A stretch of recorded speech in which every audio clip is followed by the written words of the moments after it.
placer de tener en esta oportunidad al autor de un libro, y este libro se llama Máximo Dolor, y quiero presentarles a él, al autor. Él se llama Rubén Marreta y está aquí con nosotros. Muy buenas tardes, Rubén, estás en el aire, esto es Lo Dijo un Libro, bienvenido. Bueno, muchísimas gracias. Un saludo a todos, a vos principalmente y a todos los que están en este tiempo escuchando o que escuchen en algún momento el programa. Y bueno, gustoso de estar aquí, gustoso de que sea para ayuda, de que sirva lo que uno a veces expresa en un material. Uno no se da una idea del alcance que suele tener, ¿no? Y bueno, es para nosotros un privilegio ser parte de esto. Así que muy feliz por este tiempo.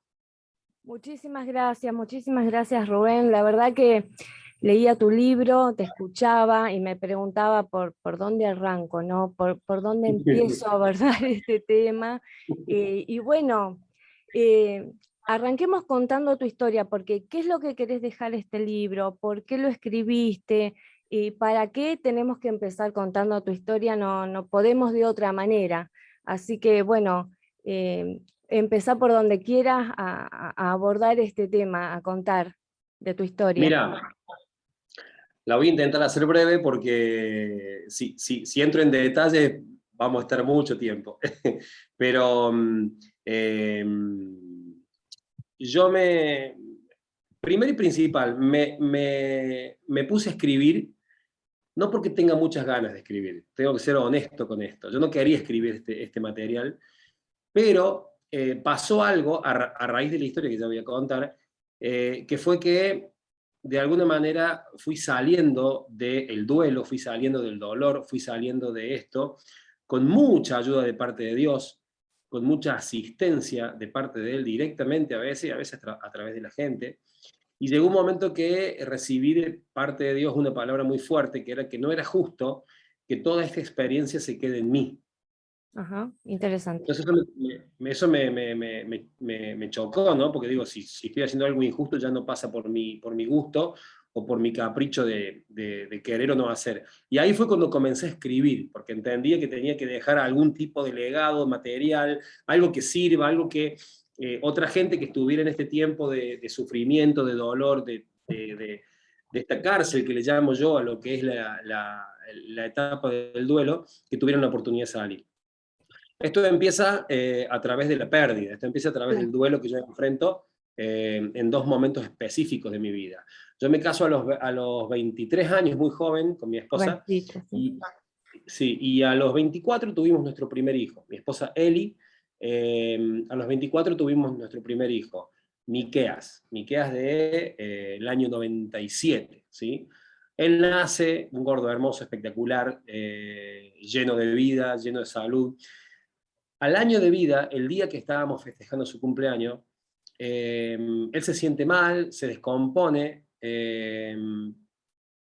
lo llevamos al médico a la tarde, no tenía nada, los síntomas de un bebé con un poco de moquito en la nariz, con un poco de fiebre, que para un bebé de 1 año son absolutamente normal. El médico nos dice, está incubando algo, esperémoslo un par de días a ver en qué desencadena. Esa misma noche que comenzamos con la celebración del cumpleaños, terminamos y él terminó como ya muy descompuesto, no descompuesto, sino muy calladito, muy apagado. Entonces nos fuimos a la clínica un poco más, no digo asustados todavía, pero un poco más a ver qué pasa, ¿no? O sea, porque está Preocupados, tan... preocupados. Sí.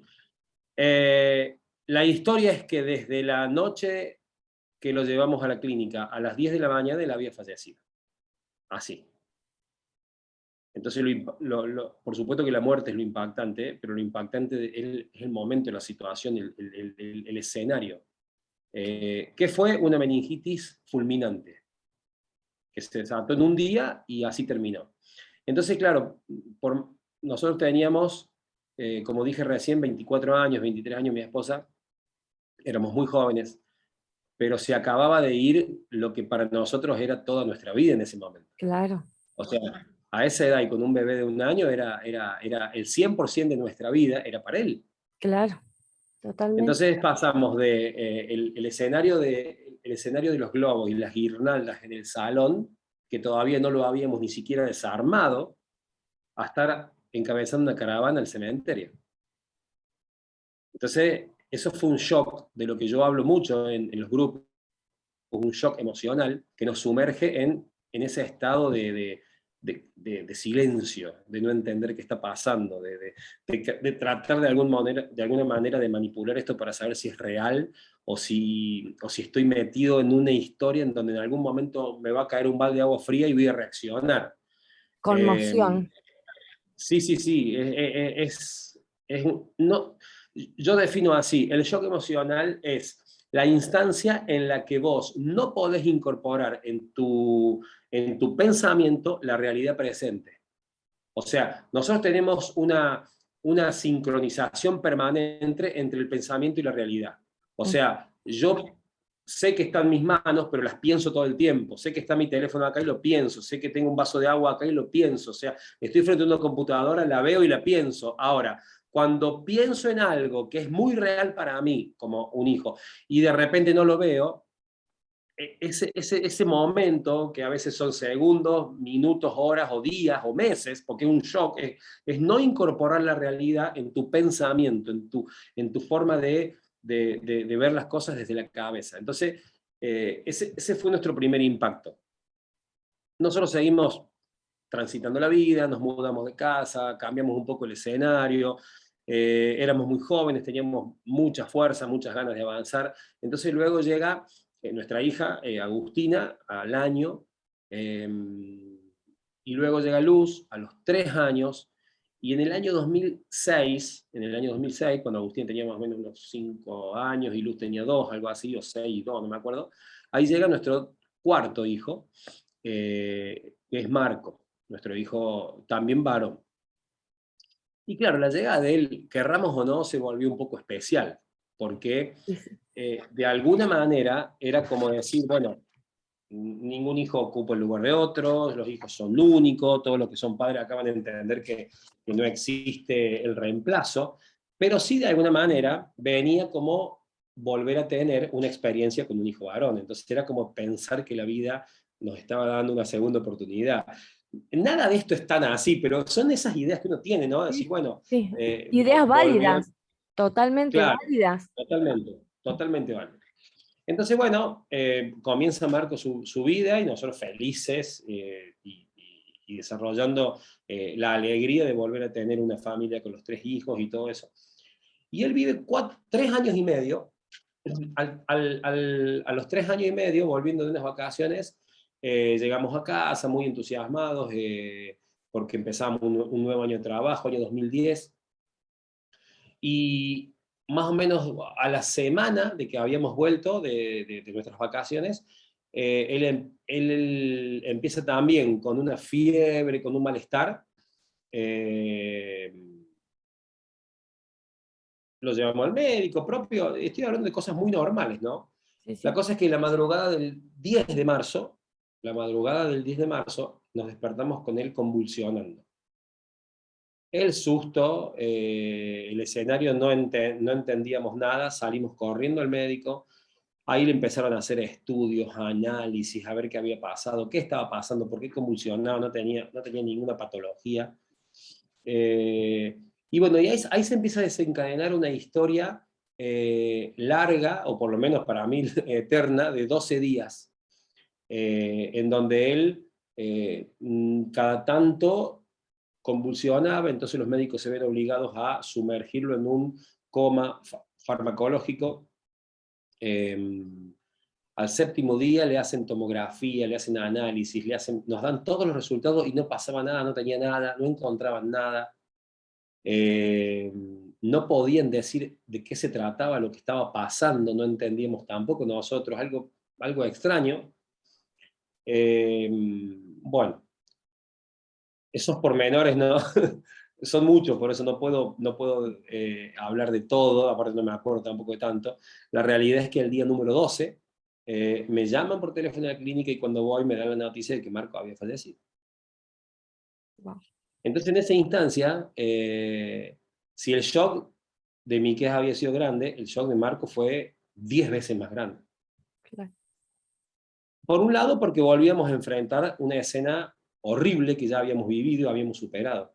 Pero por otro lado, porque era como decir, Dios, ¿vos dónde estás? O sea, no, para mí cuando Marco quedó internado era imposible que Que volviera a vuelva a pasar lo mismo. pasar, claro. Claro, o sea, yo 2 pensaba en veces, 1000 instancias, pero no en la misma. Yo pensaba en 1000 instancias, pero no en repetir. claro. No, no, Entonces, entonces el escenario para mí fue muy confuso y ahí realmente yo creo que por lo menos yo toqué fondo espiritual, toqué fondo emocional, toqué fondo almático, hasta corporal, porque el cuerpo me colapsó por todos lados. Y ahí entramos en un proceso bien profundo primero de salir del shock, después de empezar a procesar todas las instancias del duelo que ya había estudiado, que ya había visto, y después meterme con Dios de nuevo para tratar de entender un poco esta historia desde el lado espiritual. Siempre fuimos personas espirituales, siempre fuimos personas que se dedicaban mucho a la actividad ministerial, trabajamos en la iglesia todo el tiempo, vengo de descendencia de pastores, entonces era como no entender, o sea, ¿por qué? Por supuesto que uno lo primero que piensa es qué hicimos mal, por qué a mí no a otros, bueno, todas esas preguntas que a lo largo de los días se hacían unos pozos hondos de los cuales no era fácil salir, ¿no?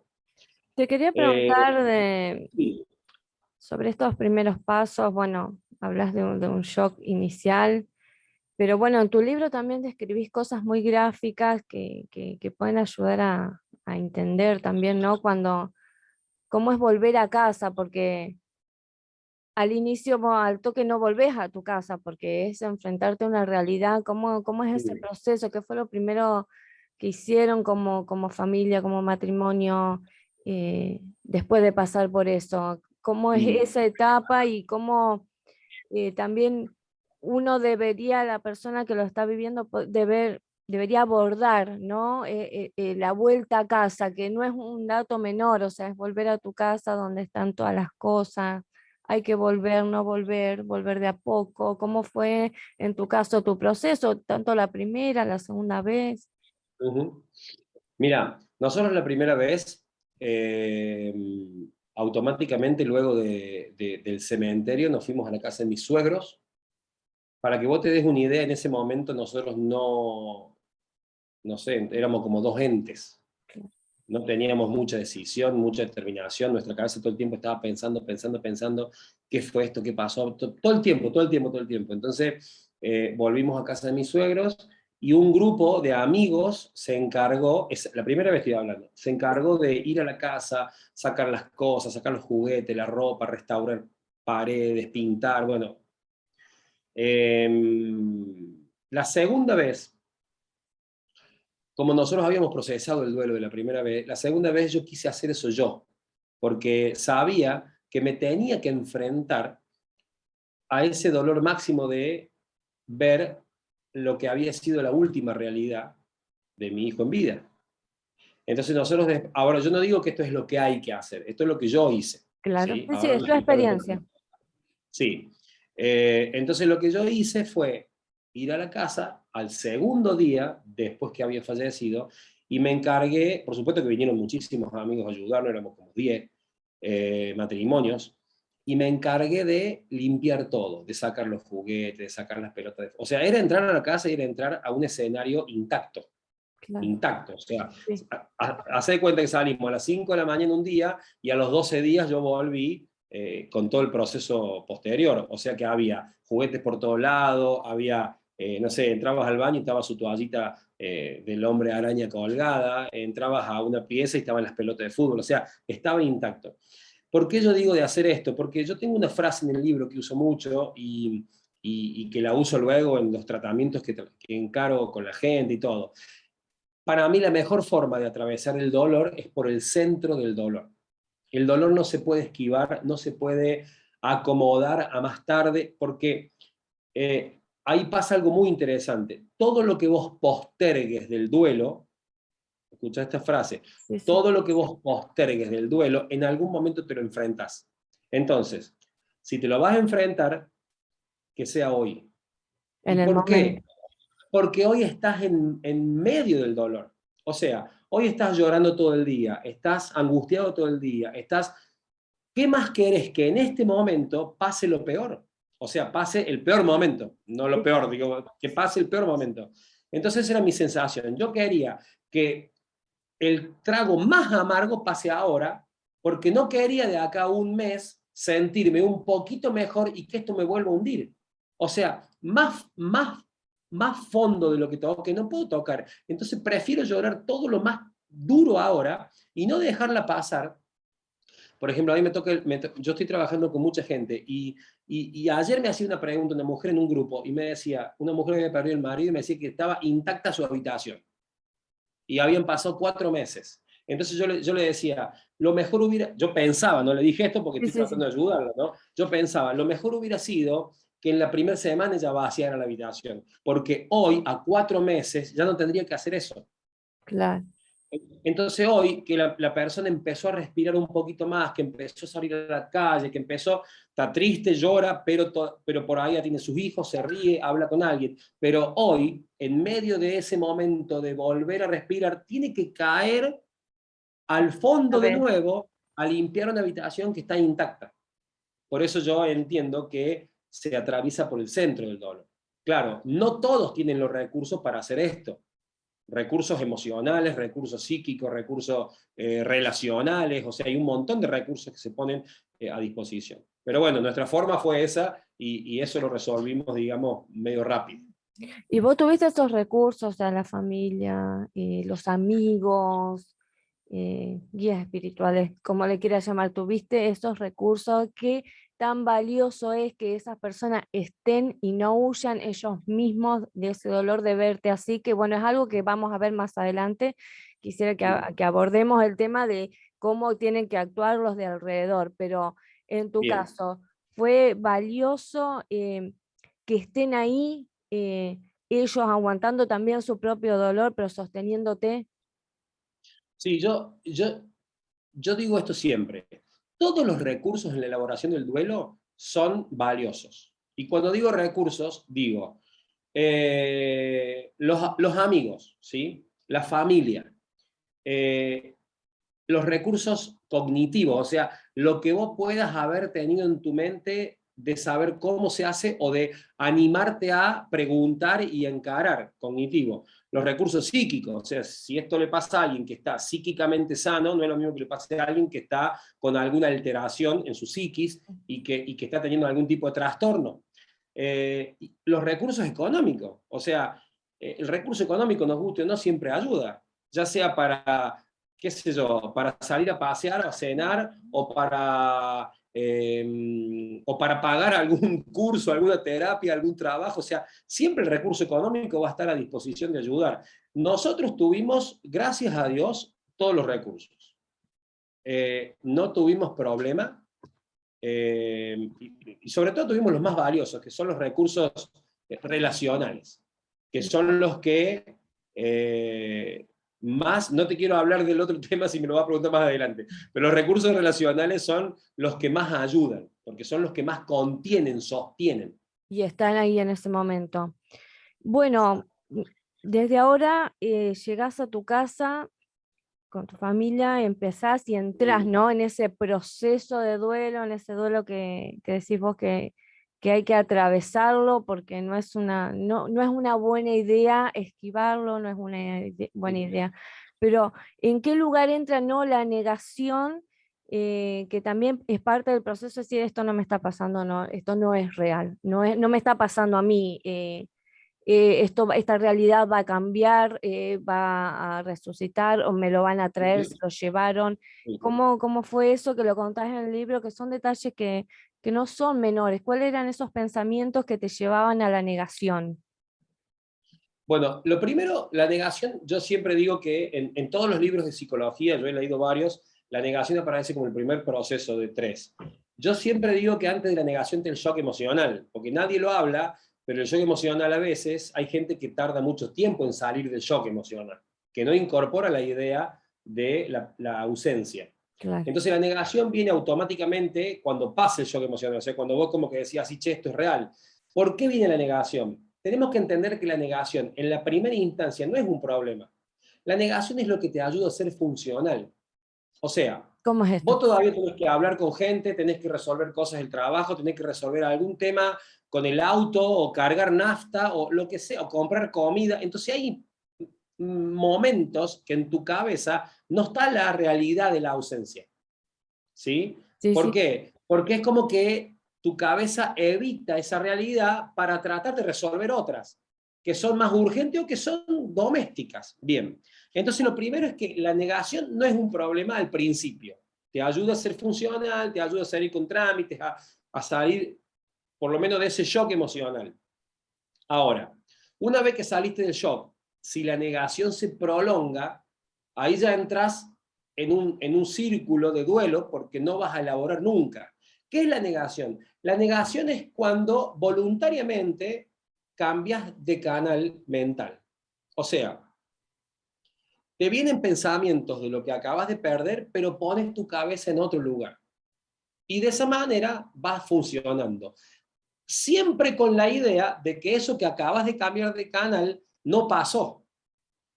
¿Me Sí, explico? sí, sí, sí. Entonces ahí es cuando aparece la negación. Como en tu cabeza vos no querés aceptar esa realidad, empezás a ver cómo podés suplantar la ausencia. Entonces, por ejemplo, ¿qué me pasaba a mí?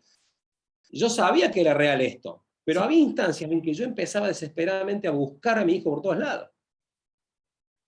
Y alguien me diría, pero ¿por qué lo buscabas si sabías que él había muerto? Y no lo sé explicar, pero algo en mi cabeza me decía, ¿y si no fue real?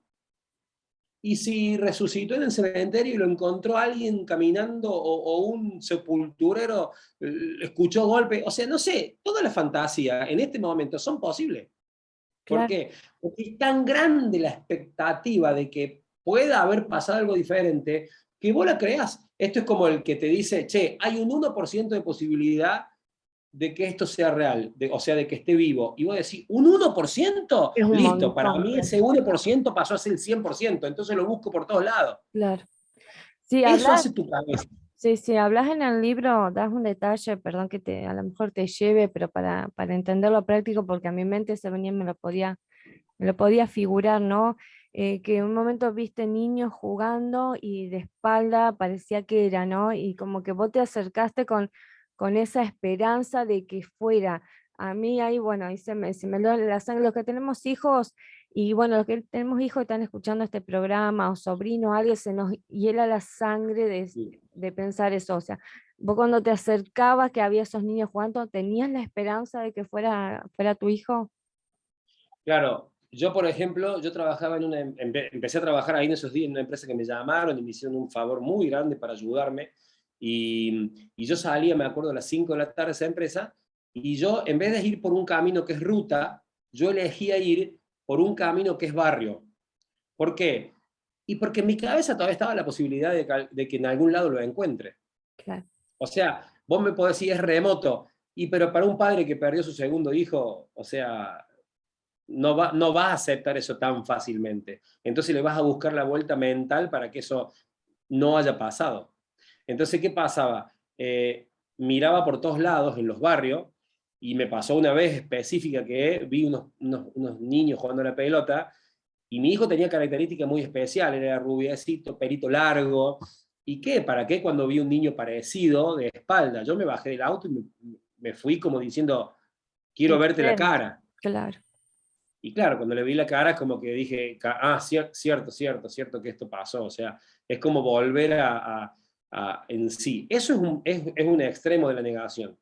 O un extremo, no, es Casi es una un, arista de la negación. claro. ¿Sí? Hablas del delirio, Es- la posibilidad de caer en el delirio si uno se mantiene en la negación. Eso es lo que yo ahí está. leía y meditaba. Si uno mantiene mucho tiempo y de manera así la negación, uno puede llegar a caer en el delirio. ¿Vos lo viviste Claro, ¿por casi de qué? cerca? Claro, ¿por qué? Porque ahí viene la parte en donde yo, gracias a Dios, que me rescató de eso, nunca entré. Vos empezás a construir una realidad paralela. Entonces, cuando vos empezás a construir una realidad paralela, es como que vos venís por este camino es tan duro que no lo querés transitar, entonces te empezás a idear un camino nuevo. y empezás a construir pues, esa realidad paralela. Este está acá, pero vos no lo ves ni lo escuchás. Ahí a mí me decía un psiquiatra amigo, tuviste a esto de que la cabeza no te dispare para otro lado. Claro. Y que no se genere Una patología. un quiebre psíquico que se puede disparar para una paranoia, para una esquizofrenia, para una bipolaridad. O sea, ahí es donde la cabeza está tan en crisis que, por eso digo, la negación que evita el dolor en un comienzo te ayuda a no volverte loco. Porque vos no podés incorporar toda esta realidad en un día, en unas horas. Te va a llevar mucho tiempo, que de hecho es mi primer tema en los grupos. Esto es un proceso, no es un evento, es un proceso. Adaptémonos al proceso para salir bien.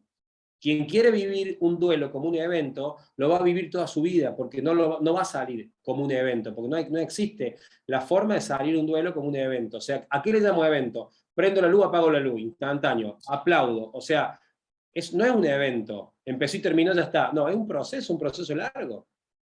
Y un Entonces, proceso cuanto que hay que más... atravesarlo, decís vos. Hablamos Exactamente. con Sergio del tema del duelo, obviamente lo hablamos él desde el lado que también ayuda a las personas y me pareció interesante hablarlo con vos, que lo estás hablando en primera persona, ¿no? ¿Por qué te pasó? Y él decía esta misma frase, el duelo es un proceso y hay que, como vos decís, pasar por el centro del dolor. A veces uno quiere... cualquiera sea la pérdida, ¿no? Acá no pasó nada. Y bueno, eso es lo que te referías con la negación, a ver si estoy entendiendo bien para transmitirle bien a la gente. Sí, la negación después tiene extremos muy marcados. Por ejemplo, para decirlo rápido, un extremo de la negación es ese que vos estás diciendo, el acá no pasó nada. Y alguien te dice, pero escúchame, si acabas de perder un hijo, no podés hacer de cuenta que no pasó nada. Que se lo expliquen a la cabeza, porque la cabeza, ¿qué intenta hacer? Empieza a generar un sinnúmero de actividades, sobre todo actividades o laborales o relacionales. Entonces, es muy normal encontrar en un extremo de la negación gente que se carga de trabajo. Trabaja un Para no turno, ahora pensar. trabaja dos. Toma todas las horas extras de su empresa, habla con todo el mundo, llamadas telefónicas, sale a vender, a vender, a vender. O sea, ¿por qué alguien haría eso? Porque cuanto más trabaje, menos tiempo tiene de pensar. Me pasó, por ejemplo, en este extremo, ¿no? Me pasó a hablar con un chico que había perdido a su hermano y pasaron 4 o 5 meses y me llama. Un día necesito hablar con vos, estoy desesperado, no estoy pudiendo salir de este proceso. Bueno, comenzamos un tiempo de ayuda. La primera charla le digo, ¿qué te pasó? Él me dice, los 5 meses que estuve súper cargado de trabajo. Trabajaba de lunes a viernes en doble turno, llegaba a mi casa a las 10 de la noche, atendía a penitos a mi esposa, a mi hija, me iba a dormir. Sábado, todo el día en la iglesia, con todas las actividades, remodelando, haciendo cosas. Domingo a full. Claro, la gente me veía y decía, este pibe está perfecto. Ahora, llegó un sábado que me quedé en mi casa solo. Mi esposa salió, llevó a mi hija, no había ensayo en la iglesia, no había nada para hacer, mis padres no estaban y me quedé solo. Me puse a ver la tele y de repente me vino el pensamiento, recordá que tu hermano no está. En ese instante, dice, sentía ganas de suicidarme, dice. Me quería pegar un tiro. ¿Por qué? Porque no podía incorporar esa realidad. Entonces él estuvo 5 meses, él no generó una realidad paralela, pero él por 5 meses se recontraactivó, eso es negación, se recontraactivó ¿para qué? Para no pensar, para no elaborar. Entonces me decía, estoy desesperado, parece que mi hermano se hubiera muerto ayer, lo estoy llorando como loco. Bueno, y ahí entramos realmente en el proceso para ayudarlo a elaborar. En el otro punto, en el otro extremo de la negación, está la gente que tiene la foto de la persona que murió y no la suelta. O sea, hace de la pérdida, hace su vida, o sea, hace de la pérdida su foco, hace de la pérdida su eje, su propósito. Entonces no vive para otra cosa que no sea para recordar, para pensar, para estar en ese lugar. Son los que hacen altares, son los que hacen, que van a prender la vela, que van a llenar la casa de fotos, que no van a tocar la habitación porque como no se puede enfrentar la ausencia, simulan una presencia. Claro, no ¿Sí? quieren Entonces mancillar esa presencia, supuesta presencia. claro, la presencia está en la foto, la presencia está en las cenizas arriba de la cómoda, la presencia está en su cama que no se tocó, la presencia está en sus recuerdos, sus cosas. bueno, tendría un montón de ejemplos para contar de este Claro. tiempo que he estado trabajando con gente. No lo quiero hacer por una cuestión de tiempo, pero ahí tenemos los dos extremos de la manifestación de la negación. ¿Sí? ¿Qué es la negación? Es no incorporar la nueva realidad. Ahora, se manifiesta en dos extremos. Con alguien que no permite el pensamiento o con alguien que no piensa en otra cosa. Claro. ¿Sí? Son, Sí, sí, sí. Dos extremos. en el medio hay muchas variables, ¿no? En el Claro. medio podemos hablar mucho, pero esos son los extremos como para saber si alguien escucha y dice, bueno, a ver, si yo he perdido algo, ¿cómo me identifico? Bueno, esa es un poco la historia. Claro. También hablas del enojo y del perdón. Eh, Sí. ¿Cómo no estar enojado con una situación así? ¿Contra quién? Decías algo muy importante que no me lo quiero olvidar. Hay situaciones donde la pérdida es culpa de alguien, del Estado, no sé, descarriló un tren, alguien puso una bomba, donde hay una búsqueda de justicia, lo cual Sí. es válido, pero vos decís, si solamente la esperanza es esa búsqueda de justicia, una vez que la persona caiga presa, ya se pierde el propósito de la existencia porque es lo único que lo mantiene en esperanza, hacer que esa persona pague.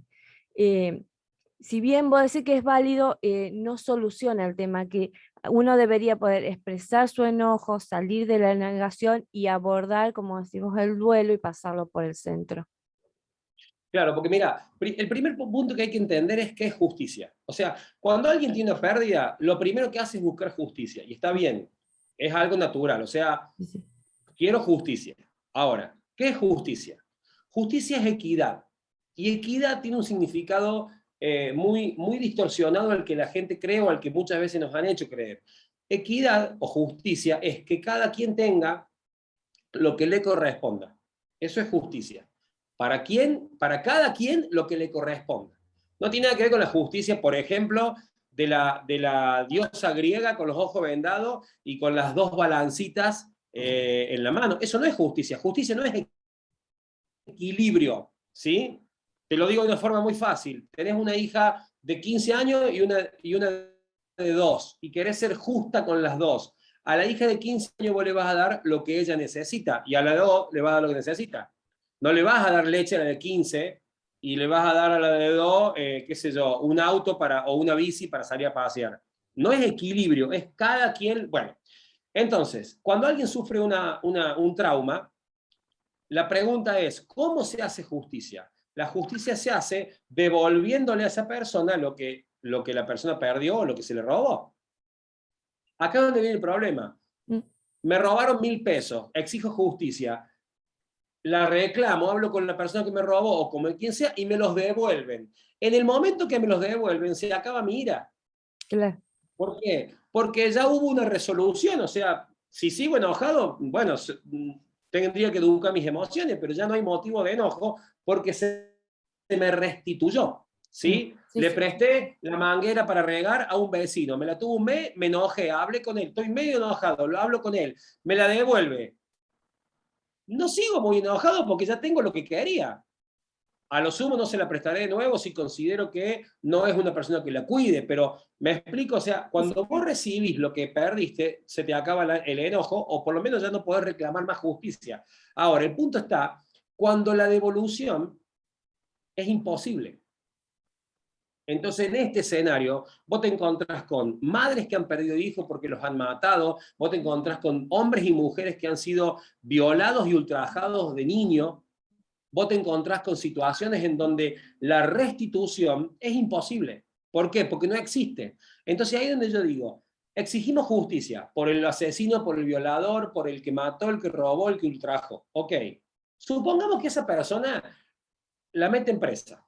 Supongamos que esa persona, vamos a exagerar, le dan una cadena de muerte, acá no existe, pero pena de muerte. Lo matan.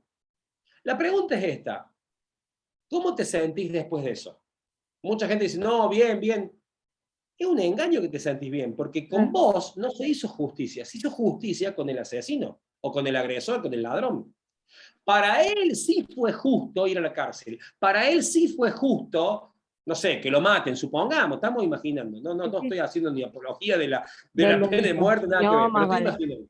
Sí, sí. Ahora, Justicia con vos no se hizo, porque para vos justicia sería que te devuelvan lo que se te quitó. ¿Cómo te devuelven tu hijo si está muerto? ¿Cómo te devuelven a tu esposo si está muerto? ¿Cómo te devuelven la virginidad si te violaron? ¿Cómo te devuelven la integridad moral? ¿Cómo te devuelven el respeto si te hicieron bullying 5 años en la primaria?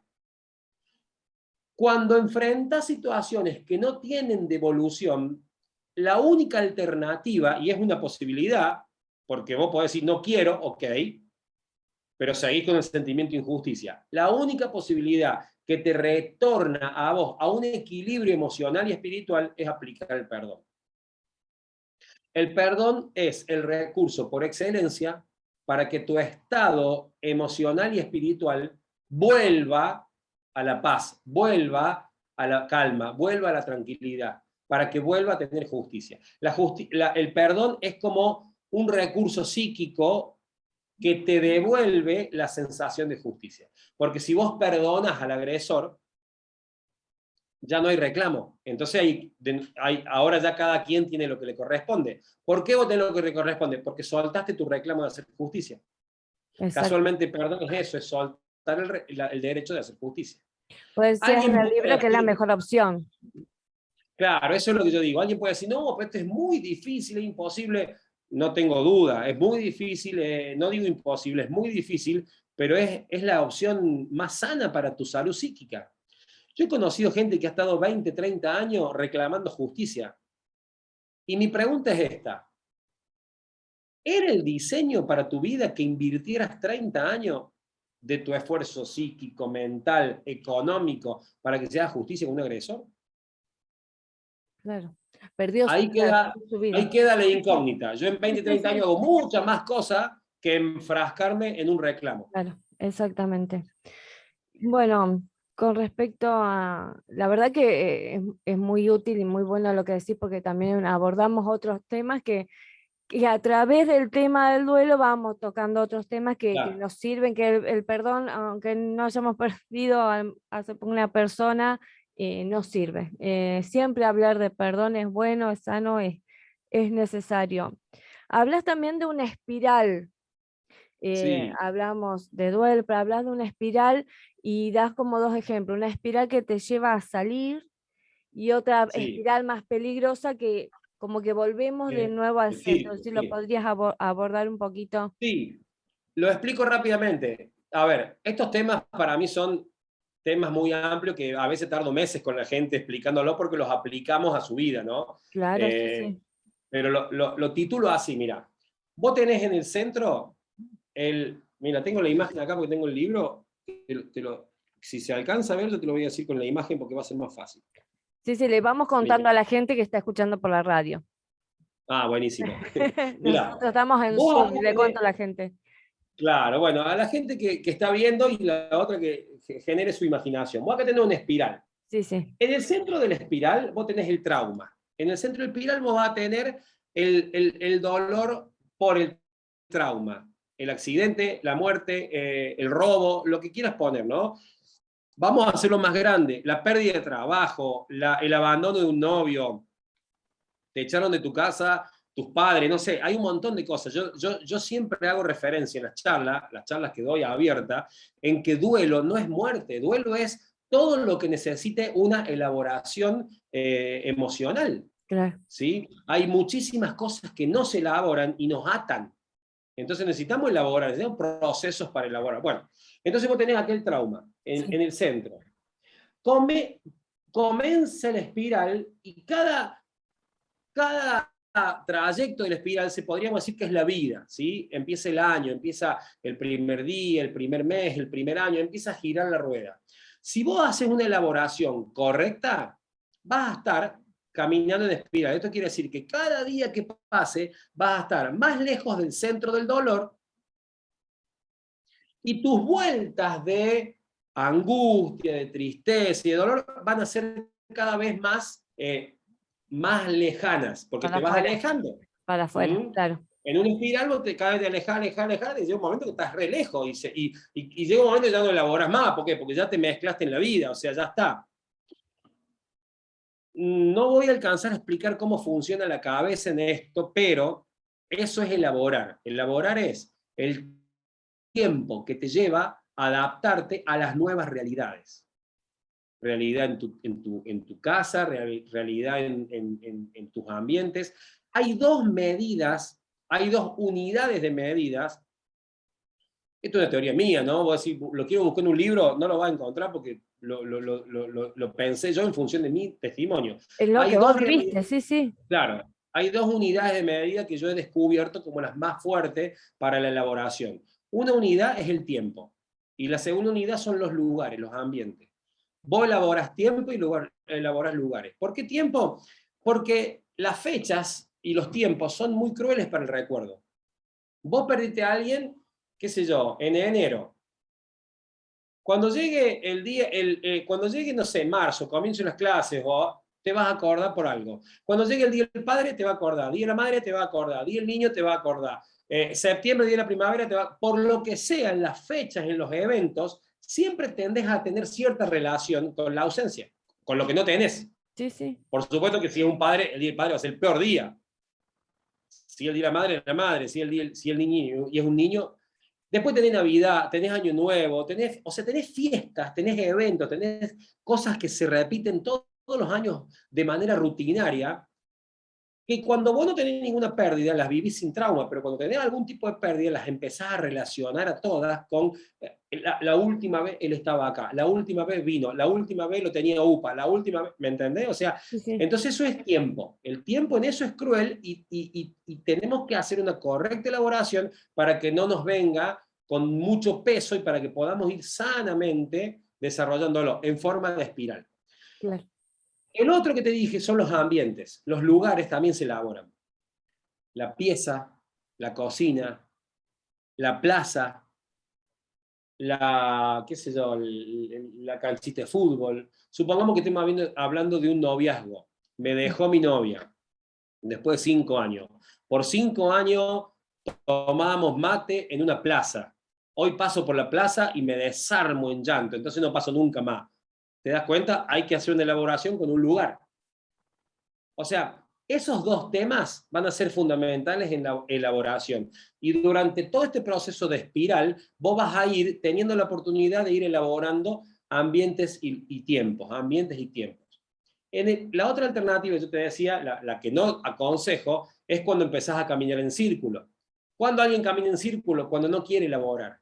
Entonces aparece frente a tu imagen o frente a tu fecha, tiempo y lugar, aparece la situación que te recuerda y vos cambias de canal automáticamente. Claro. La evitación. Cumpleaños, claro, cumpleaños de la tía Pocha. Espero que no haya ninguna tía Pocha, no se siente aludida. Cumpleaños de la tía. No, el último cumpleaños estaba, qué sé yo, mi padre o mi hijo, y no voy a ir. No, decirle que no voy. Ok. Si ibas, elaborabas. Después tendría que explicar bien lo que es elaborar, pero si ibas, elaborabas. No voy, listo, cambiaste de canal. No, te negaste esa elaboración. Negación. Navidad en la casa del abuelo, no voy, porque falta tal. Año Nuevo, no voy, porque falta tal. Pileteada 5 de enero para esperar a los reyes con los niños, no voy. Cumpleaños del primo, no voy. Cumpleaños, o sea, cuando vos te entras a negar a los eventos y te entras a negar a las fechas, entras a caminar en círculo. ¿Por qué? Porque va a llegar el otro año y va a pasar lo mismo, y el otro año y va a pasar lo mismo. Vas a estar de nuevo ante la plaza y va a pasar lo mismo, vas a estar de nuevo ante el escenario y va a pasar lo mismo. Si vos no elaboras el tiempo o el lugar, va a volver a aparecer. Claro. Hablas de que el tiempo pueda obrar a nuestro favor. Que no es que el tiempo mágicamente porque pasa el tiempo, sino Exacto, aprovechando el tiempo y aprovechando estas exacto, fechas, exacto. aprovechar a llorar lo que haya que llorar, Sí, porque está bien llorar, porque está bien enojarse, porque está bien angustiarse, y hacerlo en ese tiempo, en ese primer tiempo, aprovechándolo, porque si no va a saltar, y lo decía en el libro, va a saltar dentro de 20 años, o va a exacto. saltar con algo Yo sin siempre, sentido. sí, yo siempre digo, es mentira que el tiempo cura todo. Me meto con una frase fuerte, pero Sí, sí. bueno, mal usada, hay que Todo el tiempo decirlo. hablo de mitos y mentiras en función del duelo. El tiempo no cura todo. El tiempo es un aliado que ayuda muchísimo en una correcta elaboración. Una persona que elaboró llorando y pensando y llorando y saliendo, ¿sí? Correctamente, al cabo de 2 o 3 años, no va a ser lo mismo que una persona que negó al cabo de 2 o 3 años. Te lo puedo asegurar. Entonces, ¿el tiempo lo curó? No, a uno sí, a otro no. Y Claro, te digo más, cuanto más pasa el tiempo, si no hay elaboración, la caída en el momento en donde vos querés comenzar a elaborar es más dura, porque más alto estás. claro, más lejos, Porque te claro. empezaste a sentir bien, te sentís bien, y de repente llega un momento que todo ese bienestar se había construido en una base de no elaboración, sino de negación. Claro. Se Cuando te desploma. hace clic la cabeza, no estás en el suelo, como yo te decía antes, no estás en el fondo de la pileta. Ahora estás a 20 metros y de allá te venía pique. Entonces, ese impacto de volver a enfrentar el dolor es mucho más fuerte que si lo enfrentas en el momento de la pérdida. A mí Eso, me dicen, por ejemplo, tengo una pérdida de hace un mes, pero no sé cuándo comenzar. Comenzá ya, porque quizás encuentres consejos útiles que te sirvan hoy y no de acá a un año, y no de acá a 2 años, cuando ya crees que estás bien, mm, pero estás construyendo en un terreno pantanoso. claro. Mm. Otra de las cosas que te quería preguntar, ya nos faltan 10 minutitos, es una pena, se nos va volando el tiempo. Bueno, Sí, la pero verdad que increíble cómo se pasó. sí, sí, siempre me pasa lo mismo con este programa, pero bueno, quiero, como te decía, para aquellas personas que a lo mejor tienen un familiar, un amigo, desde la parte práctica y porque vos lo viviste, yo esto se lo pregunté también a Sergio, pero vos lo viviste, ¿cuáles son por esas frases que se dicen para querer ayudar, que en realidad estorban, molestan y que mejor evitar y por qué? No sé, se me vienen varios, tenés que ser fuerte por tus hijos, por Sí, ejemplo. sí. Anda contándome alguna de esas frases que, bueno, que son como mitos que hay que sacar Mira, esto va a ser un poco no para la gente que está en el proceso de duelo, sino para el que acompaña, del para el que está al entorno. lado. Sí, sí. En primer lugar, presencia. Yo me acuerdo que mucha gente nos decía, mira, no vine antes porque no sabía qué decir. Pero ¿y quién te dijo que tenías que decir algo? Tenías que estar, presencia. Cuando vos estás en un momento difícil de tanto dolor, vos necesitas que te hagan de comer, necesitas que te lleven a dar una vuelta, necesitas que te hagan un trámite, que te paguen un impuesto, necesitas, y no estoy hablando de que te den plata, ¿no? Estoy hablando de que te Claro, den sí, sí, tiempo. sí. Necesitas que alguien se siente al lado tuyo, toma un café y que no diga nada, pero que esté. La presencia es tremendamente importante. Y mucha gente se pierde la oportunidad de bendecir a otros con su presencia solo por el hecho de que no sabe qué decir, creyendo que tiene que hablar. Claro, Entonces, eso para mí es una de las cosas base. Ahora, cuando alguien habla, y muchas veces, o lo más probable, si no sabes, mete la pata, porque ahí es donde sueltan la frase, ¿cómo? Tenés que ser fuerte. Entonces yo digo siempre, ¿qué es ser fuerte? Para mí ser fuerte en el momento de la pérdida es llorar, y claro. llorar todo el tiempo. ¿Por qué? Y porque está en el momento de despedir a la persona que se fue hasta un nuevo tiempo, bueno, es otro capítulo, pero en este momento, en esta realidad, estás en un duelo, estás despidiendo, es tu alma, tu cuerpo, tu, todo lo que hace el entorno almático tuyo, tus emociones, tus decisiones, tu voluntad, tus determinaciones, están dolidas. Hay una ausencia. Entonces, ser fuerte es llorar. Ser fuerte no es sonreír. Claro. Entonces, el tener que ser fuerte para mí es un mito. Y de hecho, mucha gente con la que trabajo ha recibido ese daño de autoridades, de padres, de personas que... Yo Mm, digo esto, mirá, este es un dato de color, es importante para mí. Con los únicos que vos no tenés que llorar es con tus hijos. Pero no digo no llorar, digo no llorar al frente de ellos. ¿Por qué? Porque con los hijos pasa algo muy interesante.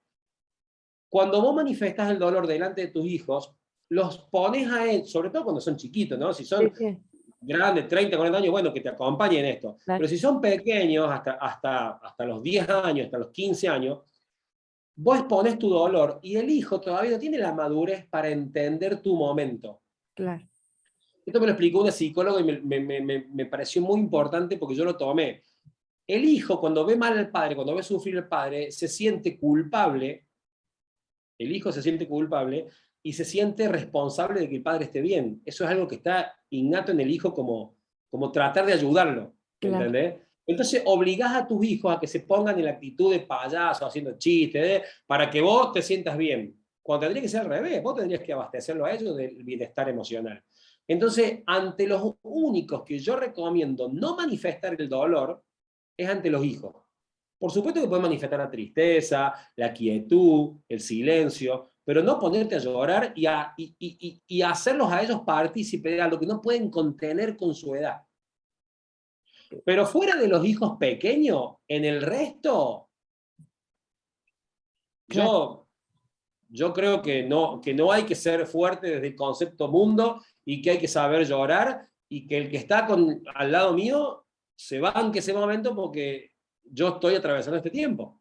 Hay personas que piensan Entonces, que si van a ir a visitarlo van a molestar. No voy porque no quiero molestar, no voy porque no va a querer mi presencia. Uno piensa, está en su duelo, no va a querer que yo vaya a visitarlo. claro, Más el acá prejuicio viene, de qué le voy a decir, está claro, la claro, mala idea claro. de que voy a molestar, porque que estén solos con su pareja, no sé, en el caso Por de... eso, mira, acá viene una parte, mira, es interesante esto.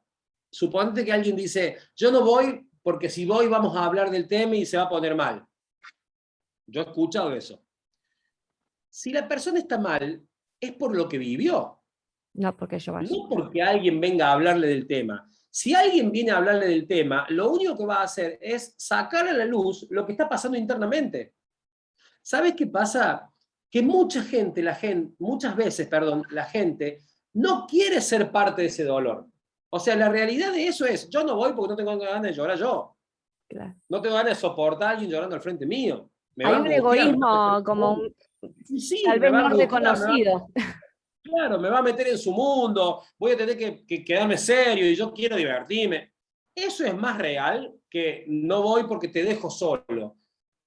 A ver, supongamos que vos conocés a la persona y sabés que la persona es una persona difícil de carácter que le gusta estar solo. Supongamos, ok, Sí, sí, hacerle un regalo, claro. llévale comida, hacerle una ofrenda de amor de algo, no sé, comprarle una planta, comprarle entradas para el cine, darle un sobre que tenga una carta. O sea, la manifestación de cercanía, ya sea que estés sentado al lado de él o que te acerque con algo, es tremendamente como sana el corazón del que está en duelo. Es literal Claro. que la carga se lleva entre varios. Es literal. Y así fue Entonces, todas en tu esas, caso, ¿no es así? ¿cómo? Y así fue en tu caso. Totalmente. Por eso digo, en mi caso fueron muy pocas personas las que no se acercaron. Claro, La mayoría estuvieron cerca. Las que no se acercaron, bueno, de esas tomé malos ejemplos por supuesto no los culpo, guarda, claro. lejos de Sí, culpar, sí, sí, porque no sí. se sabe esto. Claro, sí. Es como que Yo lo todos sé, estamos aprendiendo. me tocó Eh, vivirlo, claro. ya nos quedan unos, unos últimos minutitos. Me atrevo a preguntarte algo. ¿Cómo estás hoy? ¿Cómo estás hoy para aquellas personas a lo mejor que hoy están atravesando esto y que vos lo pasaste? Porque el libro es máximo dolor. Este programa se llama Lo dijo un libro y vos hablas del máximo dolor porque es un dolor que no tiene nombre, ¿no? Hablamos del que perdió los padres huérfanos, la persona que perdió su cónyuge es viudo y este dolor que no tiene nombre. ¿Cómo estás hoy y qué te sigue ayudando a vos y a tu familia? Mira, lo primero que yo quiero decir es que de esto se sale. Ese es otro mito. De este dolor no salís nunca más. Eso es mentira.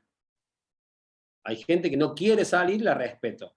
Pero el que quiere salir con un buen proceso almático y espiritual, sale del dolor. Eso no quiere decir olvidar. Eso no quiere decir que, que nunca más vas a pensar. No, pero salís del dolor. Entonces yo como estoy hoy, eh, del dolor más extremo, porque creo que enfrenté uno de los dolores más Sí, sí. extremos que se pueden enfrentar, Dios hizo con nosotros un propósito. Si vos me preguntabas cuando me casé, jamás me imaginé a mis 48 años hoy estar trabajando de lleno con cursos, con coach, con charlas, con eventos, hablando a gente para que salga de esto. Yo creo que Dios hizo un milagro tan grande que quizás es más grande que si hubiera quedado mi hijo en vida. Wow. ¿Cómo salí de esto? Hay muchas técnicas de las que yo hablo mucho cuando hablo a público muy general, pero lo más profundo y lo más sincero es que de esto me sacó Dios. Yo te muestro y vos lo podés leer. El título es Máximo Dolor, pero el subtítulo es el título verdadero, un título encubierto. Dice, cuando la eternidad es la única esperanza. ¿Qué me sacó a mí de esto? Tener una visión de eternidad, cuando Dios me mostró las cosas como son. Una esperanza. Y ahí comencé a vivir de otra manera. Ahí comencé a vivir entendiendo otras cosas, viendo otras cosas, y eso me empezó a sacar de una forma tal que ya era tanto el peso por ayudar a otro, que por más que yo no quería, tuve que hacer el libro, estudié 2 años de coach, empecé a armar grupos, empecé a trabajar en esto, y hoy estoy metido en esto hasta... Entonces Dios hizo el milagro más grande, que es de ese dolor tan fuerte, generar un propósito que me dio mucho sentido al dolor y que me da mucho... Yo no hice lo que hago por ira, por bronca, por despecho, ¿viste? O sea, hay mucha gente que confunde el propósito. Entonces, como perdió una empresa, ahora se dedica a hacer... no sé, a estar en contra de lo que perdió. Yo he conocido mucha gente que ha hecho fundaciones para tal persona, pero que en realidad están sacando una ira interna, una bronca interna de lo que perdieron. En mi caso no es así, yo no hago esto porque quiero de alguna manera darle sentido a esto. Esto lo usó Dios.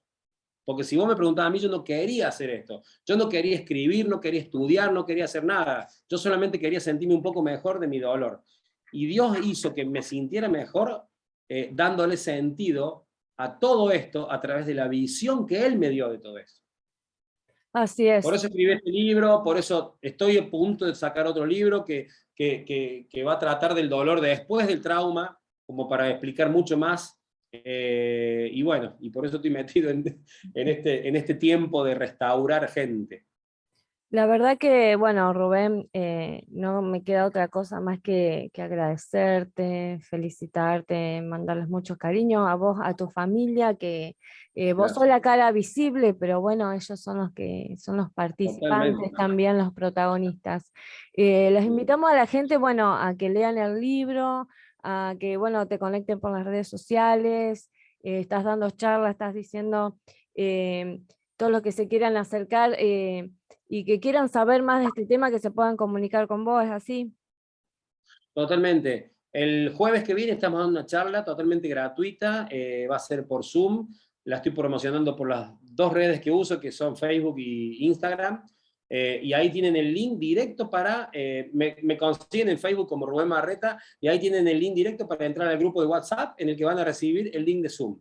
Y ahí ya quedamos quizás entrelazados para los que quieran algo más profundo. Las charlas son de 1 hora, hora y media, que abarcan un montón de temas, que tratan de tirar tips para que la gente enganche y le sirva de ayuda, pero cualquiera que quiera un trabajo un poco más profundo ya puede participar en un grupo, o hasta puede podemos trabajar con el coach personalizado. Bueno, ahí hay muchas variantes, pueden conseguir el libro, bueno, todas las alternativas de ayuda están. Así es, bueno, le decimos a la gente que ya se pueden acercar a esos medios de comunicación por las redes sociales. Te agradezco muchísimo. Abierta la invitación para tu próximo libro, esto es Lo dijo un libro, donde compartimos diferentes tipos de libros, donde abordamos diferentes tipos de temas, y yo te agradezco porque trajiste luz junto al programa que hicimos con Sergio de Aprender de la Pérdida, a este tema que es tan importante y que no es un tema que tengamos que evitar. A mí me decían, este tema, sí, este tema también para ayudar, para poder abordarlo. Así que, Rubén, muchísimas gracias. Por favor. Gracias a ustedes y bueno, con todos los que necesiten seguiremos ahí en contacto para seguir ayudando. Así es, seguimos en contacto. Bueno, de mi parte, voy a hacer todo junto. Me despido, nos vamos con un tema y la tanda publicitaria. A mis sponsors les agradezco muchísimo por estar ahí, por bancar el programa. Nos encontramos el próximo miércoles a las 19 horas con Más lo dijo, un libro. Que tengan una excelente semana. Chau, chau. No te vas a mover, ¿eh? Vendemos y volvemos. Invierno 2021. Inicio de espacio publicitario. Letras Rojas, librería cristiana y regalería. Biblias, libros, agendas, cuadernillos, calendarios, lapiceras y regalería con hermosos mensajes. Teléfono 013-462-375004.